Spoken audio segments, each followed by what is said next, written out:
बोलो श्री कृष्ण कन्हैया लाल की, सतगुरु महाराज की, श्री प्राणनाथ प्यारे की, महारानी बाईजुराज की, तीनों पुरी धाम की, समस्त सुंदर साथ की। पूर्ण ब्रह्म श्री कृष्ण जय सच्चिदानंद। पूर्ण ब्रह्म श्री कृष्ण जय सच्चिदानंद। परम धाम की भूमि का आनंद है आनंद। परम धाम की भूमि का आनंद है आनंद। श्री प्राणनाथ निज मूलपति, श्री मेहराज सुनाम। तेज कुंवरी श्यामा जुगल को, पल पल करो प्रणाम। तेज कुंवरी श्यामा जुगल को, पल पल करो प्रणाम प्रणाम। उपस्थित संपूर्ण सुंदर साह जी, साधक एवं साधिकाएं, चर्चनी प्रशिक्षण सत्र का आज हम 52वीं दिवस के पावन बैठक में उपस्थित हैं। तो सर्वप्रथम आप सभी को सप्रेम प्रणाम एवं स्वागत करते हुए आज का कक्षा सत्र विषय प्रसंग को हम प्रारंभ करने जा रहे हैं। अब आज से हम प्रारंभ कर रहे हैं हौज कौशर तालाब। अब तक रंगमहल, नवभौम दशमी आकाशी, उसके पश्चात रंगमहल के पहला परिक्रमा में चांदनी चौक, बटपीपल की चौकी, फूलबाग, नूरबाग, लाल चबूतरा, खड़ुकली, ताड़बन, पुनः चांदनी चौक, उसके पश्चात धाम दरवाजा से पाट घाट की ओर प्रस्थान। इस विषय प्रसंग में चांदनी चौक का वर्णन, फिर सातों घाटों की शोभाओं को देखते हुए बंदिश की रोष, पाल का रोष, पाल, जल्दिश की रोष, फिर जमुना जी, और जमुना जी में पाट घाट, फिर यहाँ से होते हुए अमृत घाट के साथ जाम्बू घाट, नारंगी घाट, बट का घाट, उसके पश्चात फिर कुंजनी कुंजवन, ये सब को होते हुए फिर उत्तर जमुना जी के मध्य से दक्षिण जमुना जी के मध्य तक का हिसाब को भी देखा। फिर बट पुल का वर्णन हुआ। तो ये संपूर्ण स्थानों की शोभाओं को देखते देखते अब प्रसंग हौज कौशर तालाब में पहुंचा है। तो अब हम हौज कौशर तालाब प्रसंग को प्रारंभ कर रहे हैं। हौज कौशर के विषय में पहले हम लोकेशन के विषय में बात करें तो लोकेशन तो हमें पता है, फिर भी अब एक बार यहाँ बता दूं तो जैसे कि ये परमधाम रंगमहल है, तो रंगमहल के दक्षिण दिशा में 4.5 लाख कोस की दूरी पर ये हौज कौशर है। जैसे ये रंगमहल हो तो ये हौज कौशर, रंगमहल के मध्य से हौज कौशर के मध्य के ये दूरी 4.5 लाख कोस, यानी कि 4,50,000 कोस की दूरी है। इसी तरह से उत्तर तरफ देखें तो 4.5 लाख कोस की ही दूरी में पुखराज जी है। पूर्व तरफ देखें तो 4.5 लाख कोस की ही दूरी में जमुना जी है। तो ये दक्षिण दिशा में हौज कौशर तालाब, और इसके चारों तरफ कुंज निकुंज वन घेर करके आया है। ये भी हम जानते हैं। अब ये हौज कौशर प्रसंग हम प्रारंभ कर रहे हैं। अब ये प्रसंग शुरू होने से पहले एक बात बहुत ध्यान देने की चीज है जो मैं बताने जा रहा हूं। अब तक हमने मंदिर, कोष, एक नाव का हिसाब जो था ना, जिस हिसाब क्रम से वर्णन करते आ रहे थे, अब हौज कौशर प्रसंग से ये परिवर्तन होता है। और यहां से आगे मतलब अब ये हौज कौशर का वर्णन होने के बाद फिर 24 सांस का महल, उसके बाद फिर पश्चिम चौगान, दुबदुलिचा, अन्नवन से होते हुए उत्तर दिशा में पुखराज जी का वर्णन होगा। फिर पुखराज जी का वर्णन होते हुए पूर्व में आकर के दूसरी परिक्रमा पूरी होने के बाद तीसरी परिक्रमा जबरुक नहर, चौथी परिक्रमा माणिक पहाड़ करते बाहर की तरफ जाएंगे। तो ये सब में हौज कौशर में जो हिसाब के द्वारा वर्णन होगी उसी हिसाब से ही आगे वर्णन होगी। लेकिन रंगमहल से अब तक मंदिर और कोष के संदर्भ में जो हिसाब क्रम था, जो आधार था, वो अब परिवर्तन हुआ। ध्यान देकर के समझ लीजिए। तो परिवर्तन मतलब कैसे?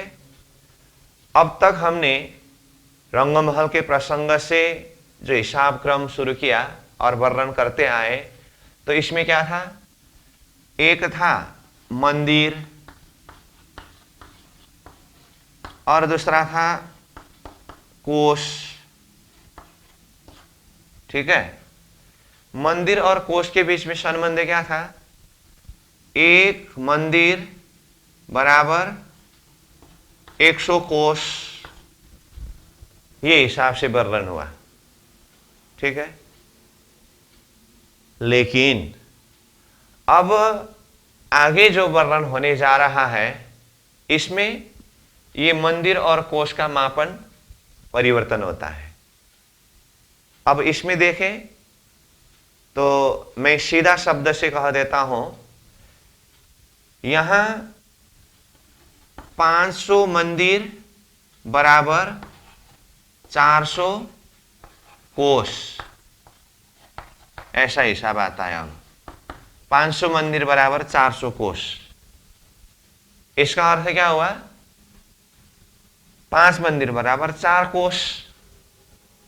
मैंने ये 500 मंदिर बराबर 400 कोष डायरेक्ट इसीलिए कहा हो कि प्राय अब 500 मंदिर 400 कोष, 500 मंदिर 400 कोष के हिसाब से ही वर्णन होता है। इसलिए जो आने वाले शब्द हैं मैंने सीधा वो शब्द के द्वारा ही यहां पर बता रहा हूं।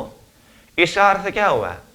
जबकि अब तक हमने कोष और मंदिर के संदर्भ में जो संबंध, जो प्रसंग वर्णन करते आ रहे थे, 100 कोष बराबर का एक मंदिर होता था।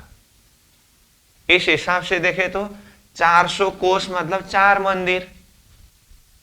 रंगमहल से अब तक जो वर्णन किया उसमें 400 कोष बराबर 4 मंदिर होता था। लेकिन अब ये इतना चेंज हुआ, इतना परिवर्तन हुआ, 400 कोष बराबर 500 मंदिर होता है। रंगमहल के हिसाब से देखें तो ये 500 मंदिर बराबर कोष में कन्वर्ट करते समय कितना होता था? 500 मंदिर गुना 100 कोष, तो कितना हुआ? 50,000 कोष हुआ, ऐसा हिसाब होता था। लेकिन ये 500 मंदिर अब 400 कोष में जा रहा है। तो इतना डिफरेंस है, इतना फर्क है। तो सिर्फ पकड़ना ये है कि रंगमहल से लेकर के अब तक एक प्रकार के हिसाब आधार पर वर्णन हुआ था। अब हौज कौशर से जो वर्णन प्रारंभ हो रहा है इसमें कोष और मंदिर का मापन परिवर्तन हुआ। 500 मंदिर बराबर 400 कोष के हिसाब से वर्णन होता है। बस पकड़ना ये है। अब जैसे कि मैंने कहा हाउस कौशर से लेकर के अब आगे जहां तक भी वर्णन होगा, ये दूसरी परिक्रमा की बाकी एरिया, फिर तीसरी परिक्रमा, चौथी परिक्रमा, पांचवी परिक्रमा, छठी परिक्रमा, सातवीं परिक्रमा, ये सब ये 400 कोश 400 कोश 400 कोश भाषा ही ज्यादा चलता है। जैसे भोम भोम भोम उठते हैं, उसमें भी एक भोम बराबर 400 कोश। और पहल की जब बात आती है तो पहल में भी एक पहल बराबर 400 कोश, प्राय यही हिसाब रहता है। और मंदिर के हिसाब से कहे तो वो 500 मंदिर के हिसाब से होता है। तो कई प्रसंग मंदिर के आधार पर वर्णन होता है, कई प्रसंग कोश के आधार पर वर्णन होता है। उसमें अब जो हौज कौशर तालाब हम वर्णन करने जा रहे हैं वो मंदिर के भाषा में ही वर्णन होता है, मंदिर के आधार पर, मतलब इसके लंबाई चौड़ाई, इसमें पहल जो भी हिसाब है ना, ये मंदिर के आधार पर वर्णन होगा। और आगे जहां जहां कोश के हिसाब से वर्णन होगा तब इस विषय में फिर बताया जाएगा। लेकिन अभी यहाँ पर पकड़ने का चीज इतना है, जैसे हौज कौशर का लोकेशन बताया हूं, अब इसका वर्णन करने के लिए ये हिसाब क्रम में 500 मंदिर बराबर 400 कोश, ये समझना है। तो इसको आप दिल दिमाग में बिठाइए। अब इसके आधार पर हम प्रारंभ कर रहे हैं हौज कौशर तालाब, ठीक है। तो हौज कौशर तालाब के लिए जैसे कि कहा ये मंदिर के हिसाब से वर्णन होगा। अब सबसे पहले मैं हौज कौशर तालाब के विषय में कुछ पॉइंट नोट करा देता हूं। लोकेशन तो समझ में आ गया कि रंग महल के दक्षिण दिशा 4.5 लाख कोश की दूरी में है करके। लंबाई चौड़ाई जो है ये 21,333 मंदिर में है, मंदिर से वर्णन हुआ है। हाँ, 21,333 मंदिर। और गिरदा है 64,000 मंदिर।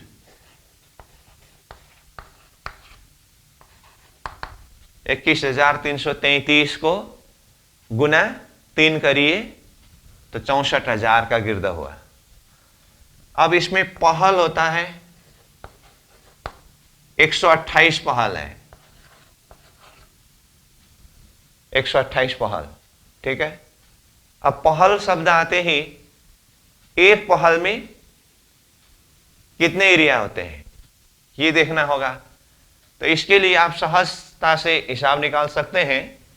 पूरा गिर्द एरिया है 64,000 मंदिर का और उसमें 128 पहल है। तो 64,000 को 128 भाग लगाते समय जितना होता है वो एक पहल बराबर का एरिया होता है। तो ये एक पहल बराबर 500 मंदिर का होता है, ठीक है। तो ये 4 पॉइंट याद करना पड़ेगा। और वैसे हमने 5 पॉइंट के विषय में रंगमहल के चबूतरा उठाते समय ही तब से ही बात किया है। और एक पॉइंट आता है इसमें ऊंचाई करके, ऊंचाई। तो ऊंचाई के संदर्भ में अब उसकी शोभा जब वर्ण होगी तब आपको अपने आप मालूम पड़ेगा कि कितनी ऊंचाई में है। वैसे मूल रूप में तो ये एक भौम की ऊंचाई में है, परंतु इस विषय में अभी इतना ही ऊंचाई करके शब्द से यहाँ सुर में जाहिर करने से अच्छा बाद में इसकी शोभा, इसकी बनक सब देखने के बाद अपने आप मालूम पड़ जाएगा। तो अभी एकदम शुरुआत में ये 4 पॉइंट याद होना आवश्यक है। लंबाई चौड़ाई, गिर्द, पहल और एक पहल बराबर एरिया। अब जैसे कि हौज कौशर के विषय में इससे पहले के प्रसंगों को जोड़ करके देखें तो पुखराज जी से जो जमुना जी प्रकट हुई, ये जमुना जी आगे पूर्व तरफ जाकर के फिर ईशान कोण से दक्षिण दिशा की तरफ मरोड़ खाते हुए फिर अग्नि कोण से पश्चिम दिशा की तरफ मरोड़ खाकर हौज कौसर ताल में जाकर मिले हैं। जमुना जी के विषय में ये वर्णन आया है ना। तो जमुना जी शब्द आते ही जमुना जी के साथ में क्या क्या आया है? जल्दीश का रोष, उससे भी बाहर निकले दोनों तरफ पाल, उससे भी बाहर निकले दोनों तरफ पाल का रोष, उससे भी बाहर निकले दोनों तरफ बंदिश का रोष। ये सब जमुना जी के साथ में आए हैं। इसका अर्थ ये हौज कौसर ताल तक ये सब गए हैं। इसीलिए अब उसी के आधार पर हम हौज कौसर का एक समग्र एक विजन देखेंगे। उसके बाद फिर जो भी शोभा उसके अंदर बारीकी से है उसको चिंतन करेंगे। तो अब मैं शुरू कर रहा हूं हौज कौसर की शोभा। तो इसके लिए देखिए, जैसे ये है जमुना जी। पहले अब तक हमने जो वर्णन करते आए उसको देखिए। ये जमुना जी है जो 500 मंदिर के चौड़ाई में है, और जमुना जी के दोनों तरफ ये जलदिश का रोष, ये जलदिश का रोष है जो 250 मंदिर में है। इससे भी बाहर देखिए ये पाल है, ये पाल है जो 250 में है।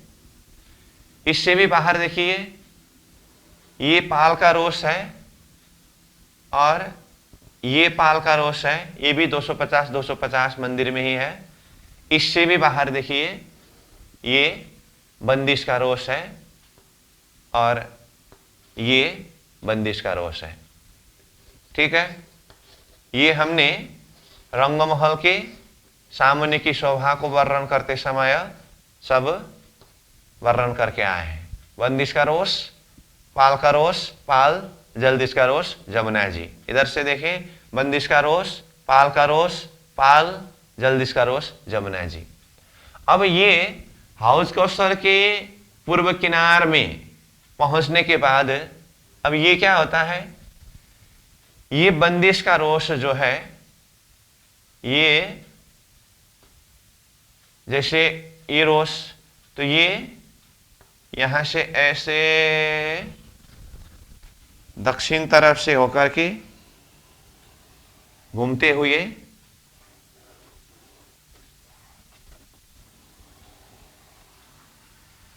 ये पश्चिम दिशा की तरफ गए, और ये रोष है ना, तो ये बंदिश का रोष यहां पश्चिम दिशा की तरफ गए और यहां तक पहुंचे।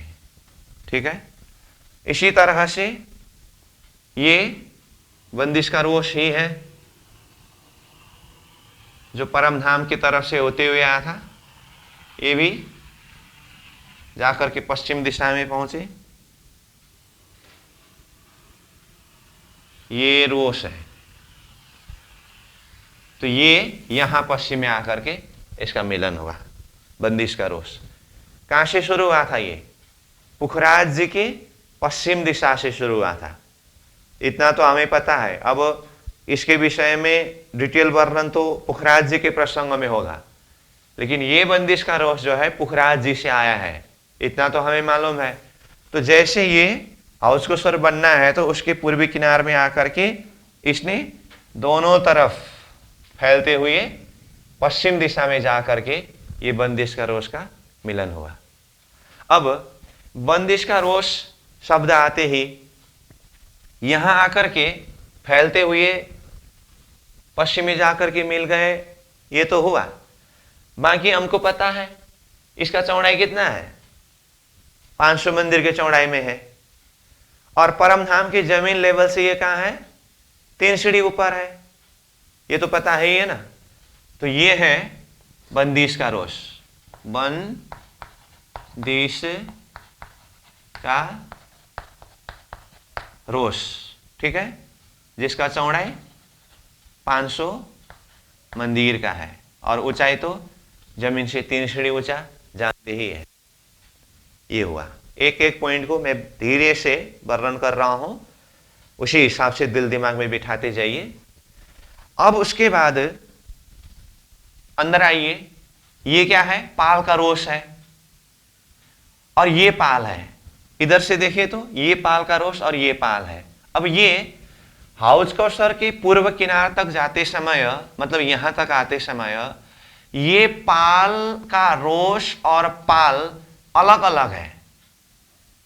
ये दोनों में देखे तो पाल के रोष से पाल 3 सीढ़ी ऊपर है, लेकिन जैसे ये हाउस कौशर के पूर्व किनार में पहुंचे तो ये बंदिश के रोष की तरह ही पाल का रोष और पाल भी दोनों तरफ से फैलते हुए घूम करके पश्चिम में ही जा करके मिले हैं। लेकिन ये पाल का रोष और पाल दोनों एक आपस में मिल करके ये पश्चिम में जा करके मिले हैं। अब एक आपस में मिलते समय तो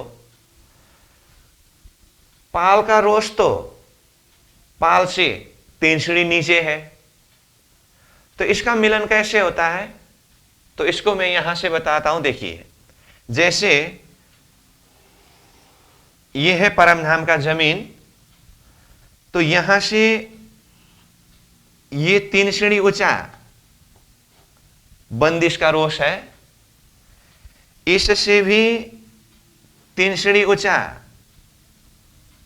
पाल का रोष है, इससे भी 3 सीढ़ी ऊंचा ये पाल है। ठीक है,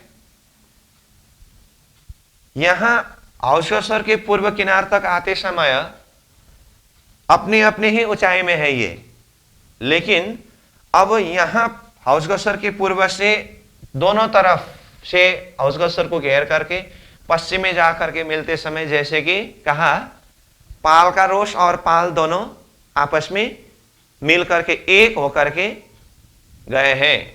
तो एक होते समय कैसे स्वभाव होते हैं देखिए। अब यहां से देखें तो बंदिश के रोष से ये 3 सीढ़ी ऊंचा ही है, लेकिन ये पाल के भीतरी किनार में जाकर के देखें तो ये 6 सीढ़ी ऊंचाई में है। वैसे तो यहां बाहरी किनार से 6 सीढ़ी ऊंचाई में है। तो अब देखिए यहां ध्यान से, ये ऐसे होकर के ये ढालदार हुआ और ये जो ऊंचाई था ना, ये नीचे दब गया। इसका मतलब रोष के भीतरी तरफ किनार को थोड़ा सा ऊपर उठा करके पाल के बाहरी तरफ किनार का थोड़ा नीचे दबा करके ये ऐसे, जैसे ढालदार कहते हैं। तो इसमें देखिए, बंदिश के रोष से चढ़ते समय तो 3 सीढ़ी ही चढ़ना होगा, लेकिन जाते जाते ऊपर यहां भीतरी किनार में पहुंचते समय 6 सीढ़ी ऊपर ही पहुंचता है। इसका मतलब ये क्या है? थोड़ा सा ढालदार है। इस तरह से ये पाल का रोष और पाल दोनों का मिलन हुआ। तो ये 250 और 250 में था, दोनों मिलते समय कितना हुआ? 500 मंदिर का हुआ। तो 500 मंदिर में ऐसे ढालदार होकर के दोनों मिले, एक हुए और ये दोनों तरफ से घूम करके गए। तो देखिए यहां, तो मतलब ये पाल का रोष और पाल दोनों का मिलन हुआ। तो अब ये ऐसे इधर से गए हैं और ये जा करके यहां पश्चिम तक पहुंचे, और इधर से भी ये पाल का रोष और ये पाल दोनों का मिलन हुआ, और ये इधर दक्षिण की तरफ से घूमते हुए ये भी जा करके पश्चिम में इसका मिलन हुआ। तो देखिए, तो दोनों तरफ से आए और पश्चिम में मिलन हुआ। ये कैसे है? ऐसे ढालदार है। इसीलिए अब यहां हाउस कौशर के पूर्व किनार तक आते समय ये दोनों अलग अलग था और नाम भी अलग अलग था। पाल का रोष और पाल के नाम से था। ये दोनों का मिलन होकर के दोनों तरफ से आकर के मिले, तो अब इसका नाम है पाल। तो पाल ही नाम रहा, परंतु ढालदार है ना, यहां पर बताया हूं जो, इसको बोलते हैं ढलकती पाल। इसलिए इसका नाम क्या रहा? ढालकती पाल, ऐसे ढालदार है। और इसका चौड़ाई कितना हुआ? 250। पाल का रोस और 250 पाल दोनों का मिलन होने से इसका चौड़ाई रहा 500 मंदिर। ठीक है, तो ये भी हुआ। जो बंदिश के रोस से 3 सीढ़ी ऊंचा है, ये तो जानते ही है, तो यहां से भी बताया हूं। अब इसके पश्चात फिर से यहां आइए, बाकी रहा ये जल्दीश के रोस। तो जल्दीश के रोस जो 250 मंदिर की चौड़ाई में है, इसको भी ऐसे ही इस तरह से घूमते हुए ये पश्चिम तक गए और यही दक्षिण तरफ से भी घूमते हुए ये पश्चिम में जा करके ये भी आपस में मिल गए और इसका चौड़ाई 250 मंदिर का ही है। अब इसमें जो शोभा बनने वाला है ये थोड़ी देर बाद में बताता हूं। बाकी रहा क्या? जमुना जी। अब ये जमुना जी यहां से सीधा अंदर चले जाते हैं। ठीक है, जैसे ये जमुना जी है, ये सीधा अंदर चले गए और अंदर जा करके यहां मध्य में बड़ा सा ताल है, यहां ताल में जमुना जी खुलते हैं। तो अंदर जाते समय यहां से कितने अंदर प्रवेश हुआ? तो देखिए, जैसे एक बार के लिए मैं जमुना जी को सीधा ले जाता हूं अंदर ऐसे, और अंदर जाकर के ये जमुना जी ताल के रूप में ऐसे फैल गए। ठीक है, तो ये ताल हुआ, ये जमुना जी है, अंदर पूरा पानी ऐसे ताल रूप में फैल गए। ठीक है, तो ये जमुना जी यहां से भीतर यहां तक पहुंचते समय 1500 मंदिर ये अंदर चले गए हैं। 1500 मंदिर के भीतर ये ताल रूप बन गया। लेकिन ये 1500 मंदिर अब यहां बाहर देखे तो 2 खंड में विभाजन होता है। ये 500 मंदिर ये ताल के चारों तरफ रोश के रूप में, अब ये तो ऊपर से ढका हुआ है, ये तो जमुना जी अंदर गए हैं करके ये बताने के लिए मैंने इस तरह से बताया हूं, परंतु ये दिखाई नहीं देते हैं। तो ऐसे ये भी यहां पर इस तरह से ढका हुआ रहता है। इसका बारीकी शोभा तो बाद में वर्णन करेंगे हम। तो आप ऐसा समझ लीजिए, जमुना जी 500 मंदिर की चौड़ाई में है, ये सीधा अंदर चला गया, ये ऊपर से ढका हुआ है। तो यहां से यहां तक, यानी कि ये जमुना जी जहां से प्रवेश हुआ वहां से ताल में प्रवेश होने तक की ये बीच में दूरी 1500 मंदिर है। अब 1500 मंदिर में से ये 1000 मंदिर का हुआ और ये 500 मंदिर का हुआ और भीतर पूरा ताल है। ठीक है, अब ये 1000 मंदिर की जगह क्या है? ये 500 मंदिर की जगह में तो जैसे कि कहा जल के चारों तरफ आने से इसको जल चबूतरा कहते हैं करके कहा हो। ठीक है, इतनी शोभा को एक बार दिल दिमाग में बिठाइए। तो अब ये जो है 1000 मंदिर के चौड़ाई में जो जगह है, इसका भी नाम अभी बता के रखता हूं मैं। इसको पाल अंदर की मोहलात का जमीन करके कहते हैं। तो अभी के लिए इसको क्या कहा?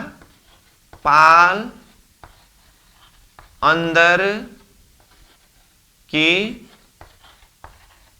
महल, वो जगह का नाम एक जानकारी हो उस हिसाब से बोल रहा हूं। और वो पाल अंदर किस अर्थ में, महल किस तरह से बने हैं, वो हम बाद में वर्णन करेंगे। अभी के लिए खाली इतना, पाल अंदर की महल ये नाम से देखना होगा। ठीक है, और ये जो है जल चबूतरा। ठीक है, और ये पाल अंदर की महल की चौड़ाई कितना कहा? 1000 मंदिर।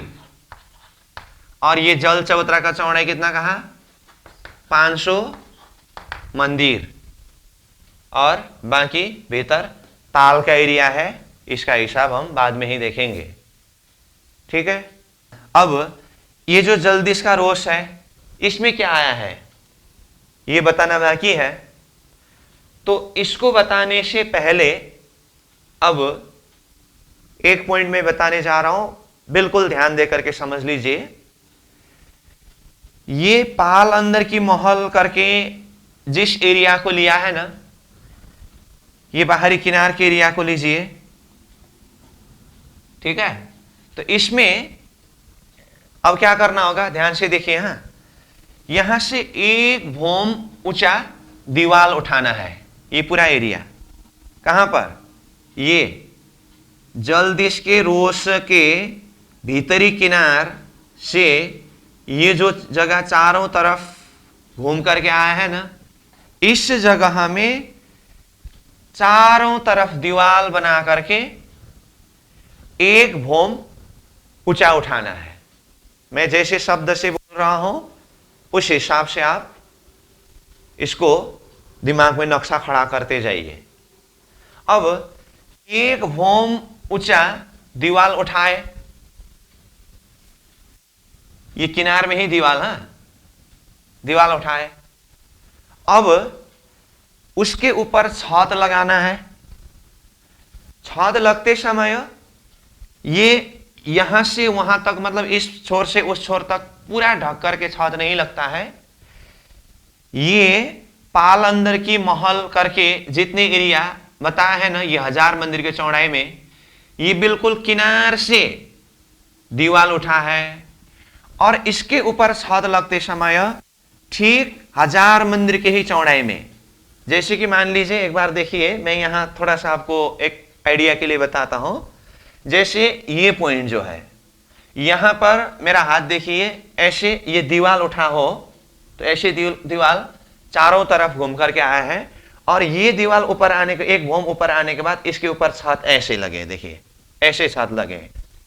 तो ऐसे छत ऐसे चारों तरफ घूम करके आया है। तो इसके चौड़ाई जो है, ये छत का चौड़ाई 1000 मंदिर का ही है। इसका अर्थ क्या हुआ?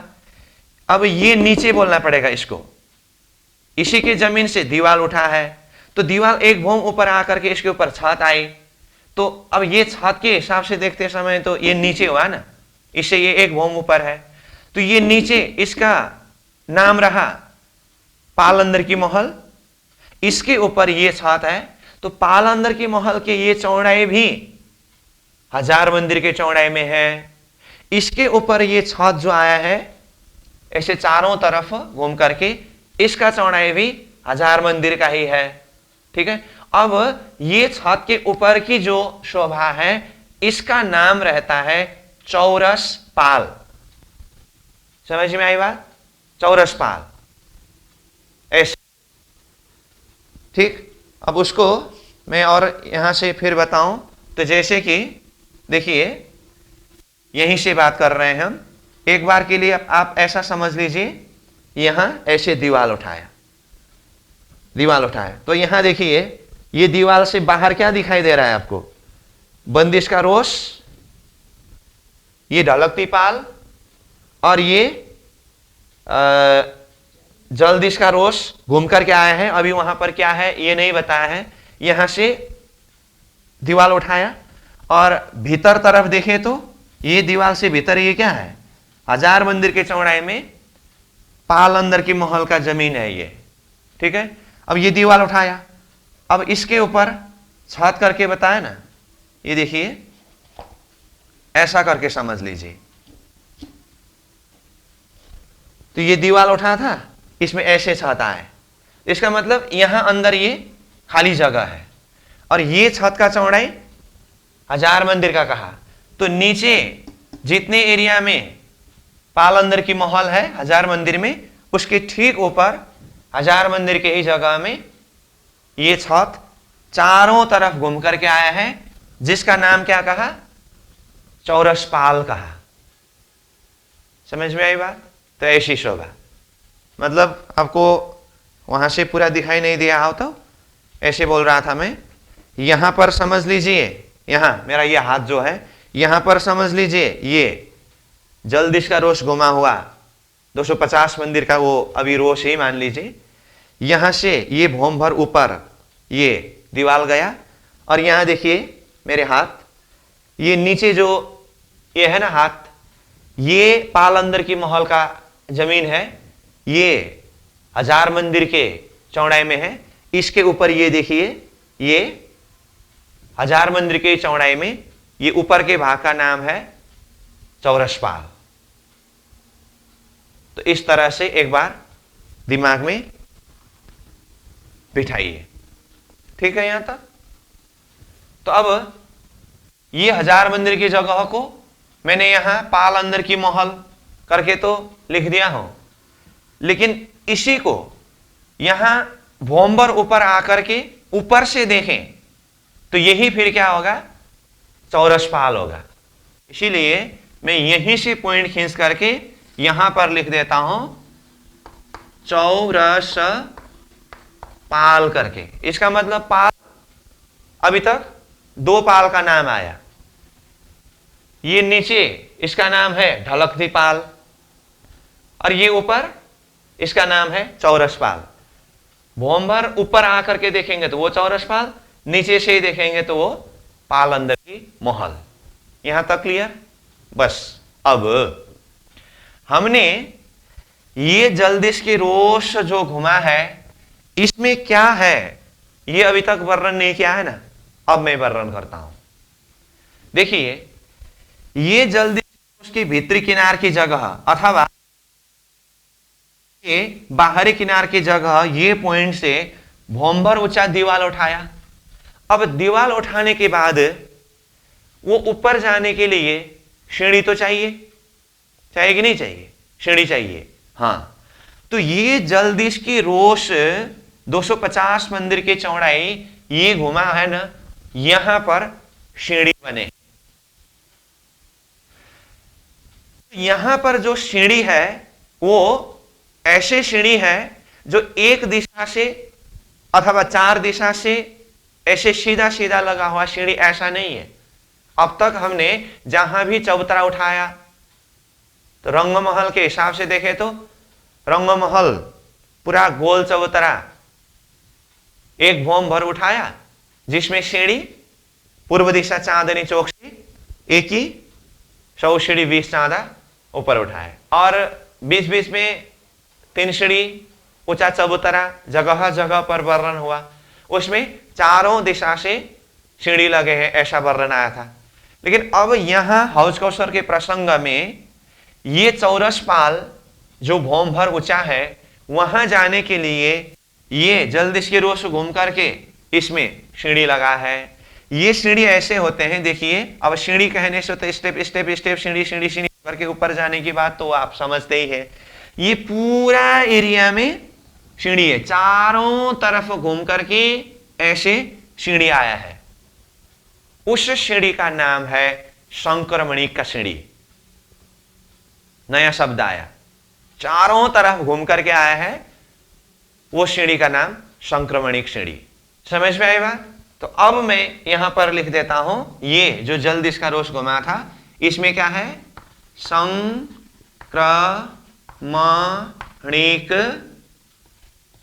सीढ़ी 250 मंदिर के चौड़ाई में है। ये तो जानते ही हैं, फिर भी यहां लिख दूं तो ये 250 मंदिर के चौड़ाई में है। तो संक्रमणिक श्रेणी मतलब, जैसे कहा ना, इसको और आपके एक आइडिया के लिए नक्शा बता दूं तो ऐसे पूरा घूम करके यहां तक है, ऐसे सीढ़ी सीढ़ी सीढ़ी करके। ये नक्शा से हम बाद में देखेंगे, लेकिन अभी के लिए थोड़ा सा आइडिया लेकर के रखिएगा। तो ये ऐसे संक्रमणिक सीढ़ी, ठीक है। और यहां मतलब ये जमुना जी जहां से अंदर प्रवेश हुआ है ना, तो ये ही 250 मंदिर की जो चौड़ाई की जगह है, यहां पर ही पुल बनते हैं। यहां इसका मतलब क्या हुआ, जमुना जी का जल यहां तक ही दिखाई देता है। तो ये 250 मंदिर की जगह जो इधर ये रोश इधर से घूम के गया, इधर से घूम के गया, तो इसी के सामने में यहां पर एक पुल बन करके यहां से यहां भी जा सकते हैं। तो ये है संक्रमणिक सीढ़ी। अब तक हमने जो एक शोभा वर्णन किया, इसको मैं फिर रिवीजन कर देता हूं, रिकैप कर देता हूं। यहां हौज कोसर के पूर्व किनार तक आया हुआ बंदिश का रोष दोनों तरफ से घूम करके पश्चिम में जाकर के मिले। जो बंदिश का रोष जमीन से 3 सीढ़ी ऊंचा है और 500 मंदिर की चौड़ाई में है। उसके पश्चात 250 मंदिर चौड़ा पाल का रोष और 250 मंदिर का पाल, ये दोनों यहां आकर के एक आपस में मिले। तो मिलते समय इस तरह से मिले, ढालदार होकर के। तो ये भी दोनों तरफ से घूम करके पश्चिम में जाकर के मिले, तो जिसका नाम हुआ ढलकती पाल, जो 250 और 250 मिलाने से 500 मंदिर के चौड़ाई में हुआ। उसके पश्चात ये जो जलदिश का रोष है, ये जलदिश का रोष भी दोनों तरफ से घूम करके पश्चिम में जाकर के मिले, और यही जलदिश के रोष के बराबर की जगह ये जमुना जी के ऊपर एक पुल रूप बन करके आया है। तो ये 250 मंदिर की चौड़ाई में ही है, ठीक है। अब इसके ऊपर संक्रमणिक सीढ़ी आया है, और इसके सीधा भीतर तरफ देखें तो पाल अंदर की महल का जमीन है, जैसे ये शब्द यहां पर लिख दिया हूं। और यही बाहर से जो दीवार ऊपर गए हैं, दीवार से ऊपर जो छत लगे हैं, ऊपर से देखे तो उसका नाम चौरस पाल करके कहा। तो नीचे 1000 मंदिर की चौड़ाई में पाल अंदर की महल है, तो ऊपर चौरस पाल भी 1000 मंदिर की चौड़ाई में चारों तरफ घूम करके आया है। तो ये नीचे से देखे तो पाल अंदर की महल, ऊपर से देखे तो चौरस पाल हुआ। इससे भी भीतर जाएं तो ये हुआ जल चबूतरा, ये है। ये जल चबूतरा के बाहरी किनार के सीधा ऊपर तक, ऊपर चौरस चबूतरा का छत का किनारा आया है, ये भी जान गए हम। तो ये जल चबूतरा 500 मंदिर की चौड़ाई में है, और ये मध्य में जल का भंडार है, जिसे हौज कोसर ताल कहते हैं, ठीक है। अब एक पॉइंट बता देता हूं, ये हौज कोसर ताल के भी मध्य भाग में टापू महल करके वर्णन आता है। ये हुआ ताल, और इसको क्या कहा, इसको टापू महल, इस तरह से बताया है, टापू महल, ठीक है। तो ये टापू महल के एरिया के लिए ये पूरा लंबाई चौड़ाई 6000 मंदिर का है, 6000 मंदिर। इसका विस्तृत वर्णन तो बाद में होगा, अभी मैं खाली मेन पॉइंट क्या क्या आने वाला है और कितनी कितनी एरिया में है इसके लिए बता रहा हूं। 6000 मंदिर का है। अब बाकी रहा ये टापू महल को चारों तरफ से घेर करके ये ताल। तो ताल में ये एक तरफ से जो चौड़ाई है ये है 5416 मंदिर का जगह रहता है। समझ में आई बात? तो समग्र में हौज कोसर में आने वाला यही एरिया है। इतना पहले दिल दिमाग में बिठाना होगा, ठीक है। अब ये तो हमने एक बार समग्र एरिया कहां कहां क्या क्या है और कितनी कितनी एरिया है ये देख लिया।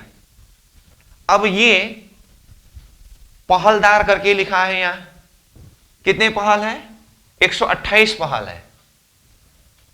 ये तो सीधा गिरद रूप बनाया हूं, लेकिन ये पहलदार गिरद में है। जो रंगमहल की शोभा दिल दिमाग में है तो उसी हिसाब से समझ सकते हैं।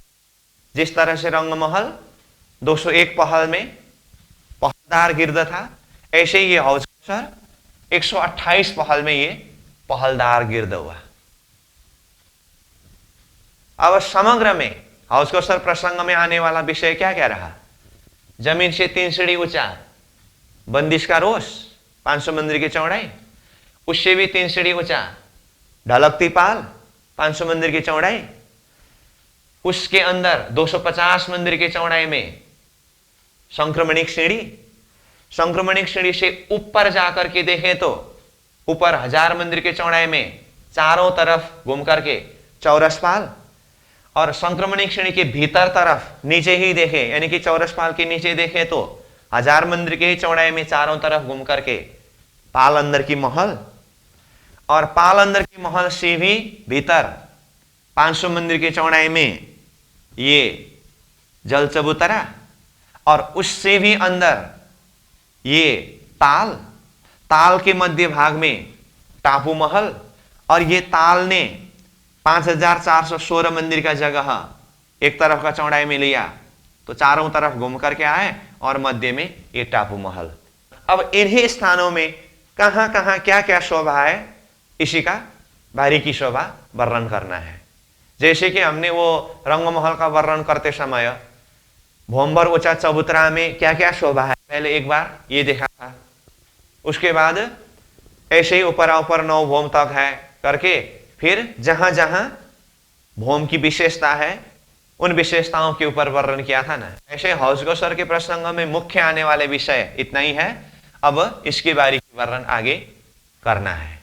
लेकिन एक बात आपको ध्यान देना होगा, ये हौजगोसर की लंबाई चौड़ाई 21,333 मंदिर करके यहां पर बताया हूं, और गिर्द 64,000 करके बताया हूं।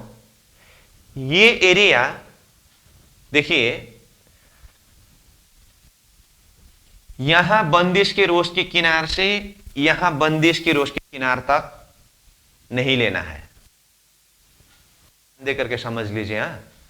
बंदिश के रोश को छोड़ करके ये जो ढलकती पाल शुरू हुआ है ना, ढलकती पाल के बाहरी किनार से ये ढलकती पाल के बाहरी किनार तक की लंबाई चौड़ाई हौजगोसर की 21,333 मंदिर का लंबाई चौड़ाई में गिना जाता है। बाद में फिर आप ये सारा हिसाब जोड़ेंगे और हिसाब सेट नहीं होगा तो फिर दिमाग गड़बड़ हो जाएगा, इसीलिए मैं ये बात भी खुलासा करके बता रहा हूं। ऐसा क्यों? ऐसा इसीलिए कि ये बंदिश का रोष जो है ना, ये बंदिश का रोष इस भाव से समझ लीजिए। अभी यहां पर ढलकती पाल सिर्फ 3 सीढ़ी ऊपर ही होने से ये बंदिश का रोष भी वैसा वैसा ही जैसा लगता है, परंतु इस विषय में अच्छी तरह से हम तब समझ सकते हैं जब पुखराज जी का प्रसंग अध्ययन करेंगे। तो फिर भी मैं थोड़ा सा इस विषय में खुलासा करने के लिए पुखराज जी के चबूतरा और ये बंदिश के रोष के बीच का संबंध के विषय में थोड़ा सा बता दूं। जैसे कि रंगमहल के उत्तर दिशा में 4.5 लाख कोस की दूरी पर पुखराज पहाड़ है, तो वो पुखराज पहाड़ बनने के लिए भी ऐसे गोल चबूतरा जमीन से भोम भर ऊपर उठा है। तो ये पुखराज जी का गोल चबूतरा के लिए शब्द क्या प्रयोग किया? जमीन से भोम भर ऊपर उठा है।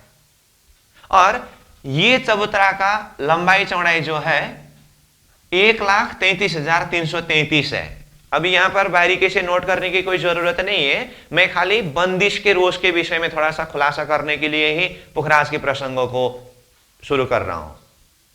अभी आपको नोट करना कुछ नहीं है पुखराज के प्रसंग में।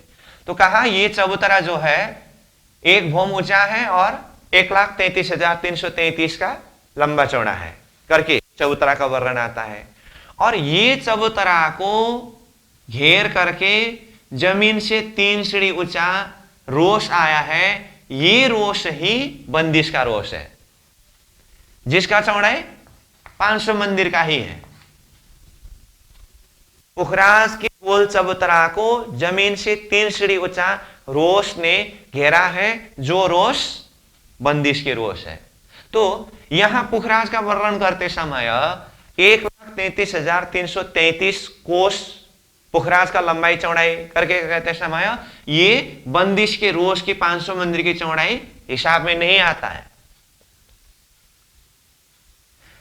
ठीक उसी तरह से समझना होगा, ये हौज कौसर में भी आकर के बंदिश के रोश ने तो चारों तरफ से घेर लिया, लेकिन ये हौज कौसर के लंबाई चौड़ाई से अलग है।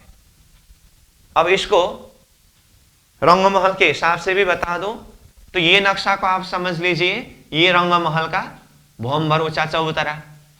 तो ये चबूतरा के लिए कहा 2000 मंदिर का लंबा चौड़ा करके, और ये चबूतरा को नीचे जमीन से 3 सीढ़ी ऊंचा रोश ने परिक्रमा किया था ना, वो रोश का चौड़ाई कितना था?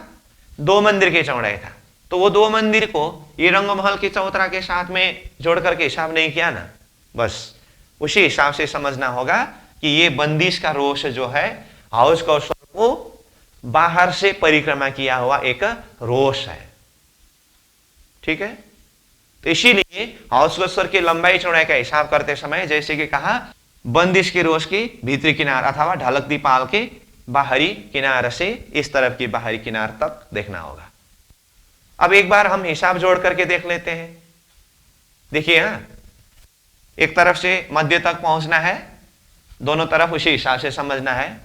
बंदिश के रोश को छोड़ना है करके कहा, चलो यहां हिसाब लिखा है तो इसी तरफ से वर्णन करते हैं।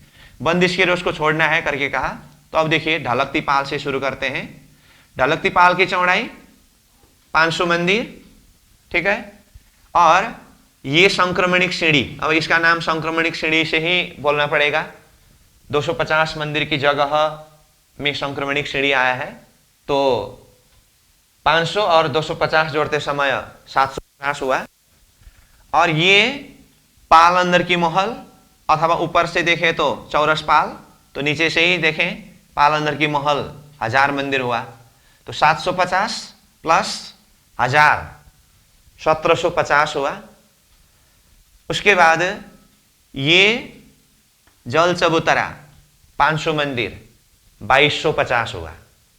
कितना कहा? 2250। ठीक है, ढलकती पाल के बाहरी किनार से जल चबूतरा के भीतरी किनार, मतलब जहां तक ताल शुरू हुआ, 2250 हुआ। अब ये ताल का चौड़ाई एक तरफ कितना बताया? 5416। तो इसको जोड़ लीजिए यहां, 5416 मंदिर, तो ये भी हुआ। और मध्य में टापू महल है।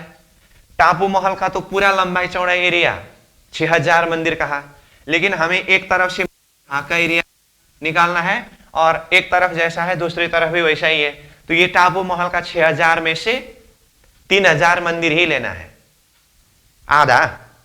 जैसे रंगमहल में मध्य में 9 चौका पूरा एरिया तो 630 मंदिर का था, लेकिन मध्य तक जाने के लिए 315 मंदिर का लिया था ना, ऐसे ही। तो यहां 6000 मंदिर में से 3000 ही लेना है, तो ये 3000। तो ये सब को जोड़ दीजिए, कितना होगा? ये 6 6 और ये 6 10, ये हुआ एक तरफ से मध्य तक। अब यहां मध्य से इस तरफ भी यही हिसाब है, इसीलिए इसको फिर प्लस करें, या तो गुणा 2 भी कर सकते हैं या प्लस यही हिसाब 10,666 ऐसा भी कर सकते हैं। तो टोटल हिसाब कितना होगा? 6 6 12 2, 6 6 12 1 13 3, 6 6 12 1 13 3, और 0 0 1 और 1 1 2। तो कितना हुआ? 21,332 हुआ।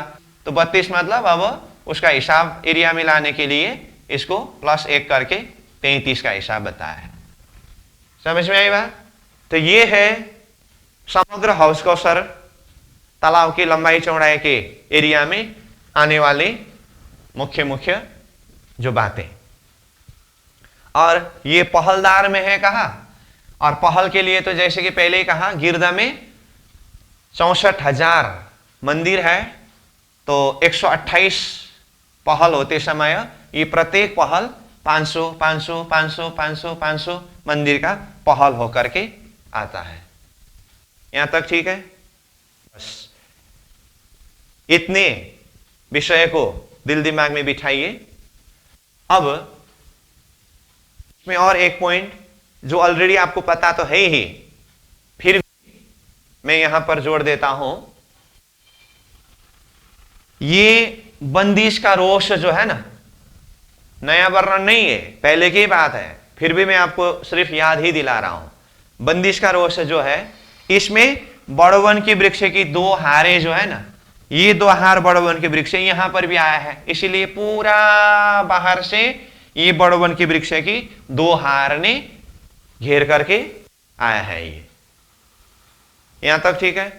अब यही हौज कौशर में 5 हारे बड़वन के वृक्ष और आएंगे, जो पहले से ही बताया था। कहां पर पहुंचा था बड़वन के 5 हारे वृक्ष?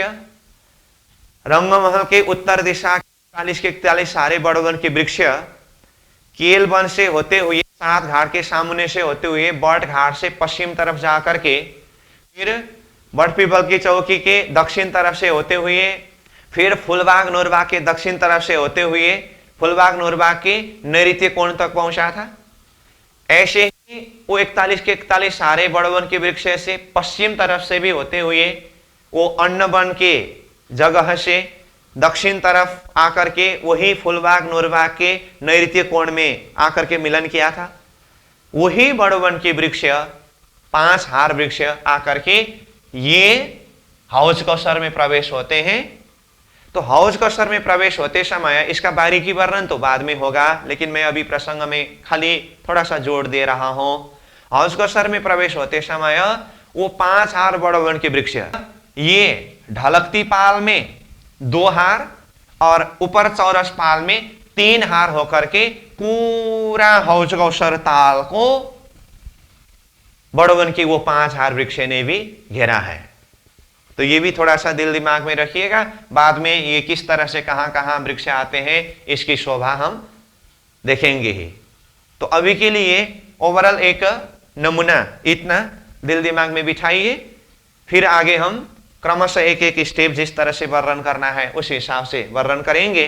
तो एक पॉइंट एक जगह बता के रखो, ये पश्चिम दिशा में सब रोष ने मिलन किया, तो बंदिश के रोष में जमीन से ऊपर आना हो तो यहां से 3 सीढ़ी ऊपर है, फिर बंदिश के रोष से भी ढलकती पाल में आने के लिए यहां से ही 3 सीढ़ी ऊपर सीढ़ी चढ़ाया है, और उसके बाद ढलकती पाल से अगर आप चौरस पाल में आना चाहें तो भौम भर संक्रमणिक सीढ़ी भी बताया हो, और अंदर जाए तो यहां से ये पाल अंदर की महल करते हुए ये सारी शोभा, इसको दिल दिमाग में बिठाइएगा। तो अब इसको एक झलक हम पॉट के नक्शा के माध्यम से देखेंगे। अब ये नक्शा देखिए, ये हौज कौशर ताल करके बताया, 38 नंबर पेज का नक्शा है। अब इसमें तो ऐसे समग्र में सारी शोभा बना हुआ एक झलक नक्शा है, तो फिर भी यहाँ से अभी हमने जितना वर्णन किया उसका थोड़ा नमूना मैं दिखाता हूँ। जैसे देखिए, ये बंदिश का रोष जो आया था परम धाम की तरफ से, ये अक्षरधाम की तरफ से होते हुए आया हुआ बंदिश का रोष देखिए। अब यहाँ आने के बाद ये ऐसे घूम करके आए, पश्चिम दिशा तक पहुंचे, और इधर से भी ये बंदिश का रोष ऐसे घूम करके आए, ये पश्चिम दिशा में पहुंचे, जो जमीन से 3 सीढ़ी ऊंचा है। इसीलिए यहाँ सीढ़ी दिखाया, यहाँ सीढ़ी दिखाया, यहाँ सीढ़ी दिखाया, ठीक है। अब ये बंदिश के रोष से अंदर देखिए, यहाँ पर ये ढलकती पाल है। अब यहाँ ये ढलकती पाल हौज कौशर में विशेष हाईलाइट करने के लिए यहाँ से पाल का रोष और पाल को अलग अलग करके नहीं बताया है, क्योंकि विशेष ये शोभा को दिखाना है यहाँ। तो इसीलिए यहाँ देखिए, ये पाल का रोष और पाल दोनों मिल करके ये ढलकती पाल है। इधर से भी घूम करके यहाँ तक आए, इधर से भी घूम करके यहाँ तक आए, तो ये ढलकती पाल 500 मंदिर की चौड़ाई में है, ठीक है। अब उसके बाद देखिए, ये जलदिश का रोष था ना, जलदिश के रोष के एरिया देखे तो यहाँ ऐसे घूम करके आया, ये यहाँ तक गए, और इधर से घूम करके आए, यहाँ तक गए, और इसमें ये संक्रमणिक श्रेणी, ये है संक्रमणिक श्रेणी। अच्छी तरह से देखिए, पूरा चारों तरफ घूम करके आया है ना ये, तो यही 250 मंदिर के चौड़ाई की जगह में ही यहाँ जमुना जी के ऊपर यहाँ पुल आया है। पुल के ऊपर ये सीढ़ी नहीं रहता है, तो ये यहाँ तक सीढ़ी, यहाँ तक सीढ़ी है, ये पुल आया, तो इसने 250 मंदिर की जगह भी लिया। अब ये नक्शा ऊपर से दिखाया है, ये सीढ़ी के द्वारा भोमभर ऊपर जाने के बाद, जैसे ऊपर चौरस पाल करके कहा ना, ये चौरस पाल है। अब ये चौरस पाल के ऊपर क्या क्या है ये सारा शोभा वर्णन करना तो बाकी है, अभी खाली हमें यहाँ स्थान ही देखना है। तो ये चौरस पाल ऊपर से देखिए, इसी के सीधा नीचे अंदर पाल अंदर की महल है, और उसके भीतर देखिए ये है जल चबूतरा अथवा जल रोष भी कहे, और इससे भी भीतर ये देखिए ये हाउसकसर ताल। तो देखिए तो यहां से जल अंदर प्रवेश करके यहां ताल में प्रवेश हुआ है, और ताल के भी मध्य भाग में ये है टापू महल। ठीक है, तो समग्र में बंदिश का रोष, चौरस पाल, संक्रमणिक श्रेणी, ऊपर से देखे तो ये चौरस पाल, इसी के सीधा अंदर पाल अंदर की महल, फिर भीतर जलदिश का रोष अथवा जल चबूतरा, ताल और टापू महल। समग्र में हाउसकसर में आने वाली शोभा इतना है। ठीक है, तो इसको भी देख करके चिंतन करके दिल दिमाग में बिठाइए। तो इस तरह से नक्शा के माध्यम से भी यही शोभा को हमने देखा। तो समग्र में एक झलक हाउसकसर के मुख्य मुख्य पॉइंट ये है। तो अब आप इसको अच्छी तरह से इसका हिसाब और इसकी शोभा को नोट करेंगे और दिल दिमाग में बहुत अच्छी तरह से बिठाएंगे, और आगे जहां जहां जो शोभा विशेष है उसी हिसाब से वर्णन किया जाएगा। अब एक झलक दिखाने के लिए पूरा नक्शा बताया है, अब बार बार ये नक्शा ऐसा नहीं रहेगा, आपको बाद में बंदिश का रोष कहते ही दिमाग में आना पड़ेगा, ढलकती पाल कहते ही। अब ढलकती पाल में ये पश्चिमी किनार बोलते हैं, यहाँ पश्चिमी किनार, फिर संक्रमणिक सीढ़ी मानो चौरस पाल, पाल अंदर की महल, ताल, टापू महल, ये शब्द बोलते ही लोकेशन एक फिगर दिल दिमाग में उतरना पड़ेगा। उसके हिसाब से ही आगे फिर सारी शोभा को हम विस्तृत रूप से समझ सकते हैं। तो इसको अच्छी तरह से चिंतन करके दिल दिमाग में बिठाइए। आज यहीं पर विश्राम करते हैं। पूर्णमदः पूर्णमिदं पूर्णात् पूर्णमुदच्यते पूर्णस्य पूर्णमादाय पूर्णमेवावशिष्यते। प्रणाम।